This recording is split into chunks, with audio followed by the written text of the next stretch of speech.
সম্মানিত অভিভাবক, আমি কালীগঞ্জ বাজার, কালীগঞ্জ লালমনিরহাট, কালীগঞ্জ বাজারে অবস্থান করছি। এখানে একজন খুব ছোট্ট একটি ছেলের দেখা পেয়েছি।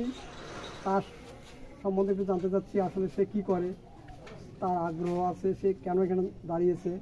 তোমার নাম কি বাবা? আসসালামু আলাইকুম, আমার নাম মোহাম্মদ রাফিক বাবু। তুমি কি করো এবং কোথায় পড়াশোনা করো?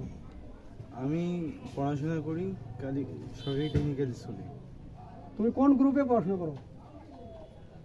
কোন গ্রুপ? ট্রেনে কোন গ্রুপ কিসের? কম্পিউটার? হ্যাঁ, কম্পিউটার ট্রেড হচ্ছে আমার তুমি subject। ভবিষ্যতে কম্পিউটার পড়াশোনা করে কি করতে চাও? আমি কম্পিউটার পড়াশোনা করে আমি আইটি এক্সপার্ট হতে চাই, সফটওয়্যার ইঞ্জিনিয়ার হতে চাই। সফটওয়্যার ইঞ্জিনিয়ার হতে চাও।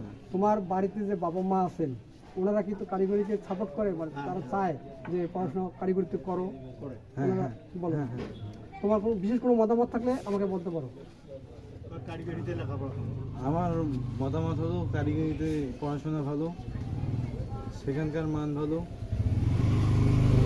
সেইখানে পড়াশোনা করলে ভবিষ্যতে কেউ কিছু করতে পারবে। ধন্যবাদ, ধন্যবাদ। তুমি নিজে পড়াশোনা করতেছো এবং অন্য ছেলেমেয়েরা অন্য নিচের ক্লাস থেকে উপরে উঠে তারা কারিগরিতে পড়াশোনা করবে এবং তুমি উৎসাহ দিবে। এই জন্য খুশি আমরা তোমাকে স্যার হয়েও তোমার ছাত্রকে আমরা উৎসাহ করাচ্ছি। স্যারকে ধন্যবাদ। তুমি খুশি? হ্যাঁ, আপনাকে ধন্যবাদ। ধন্যবাদ।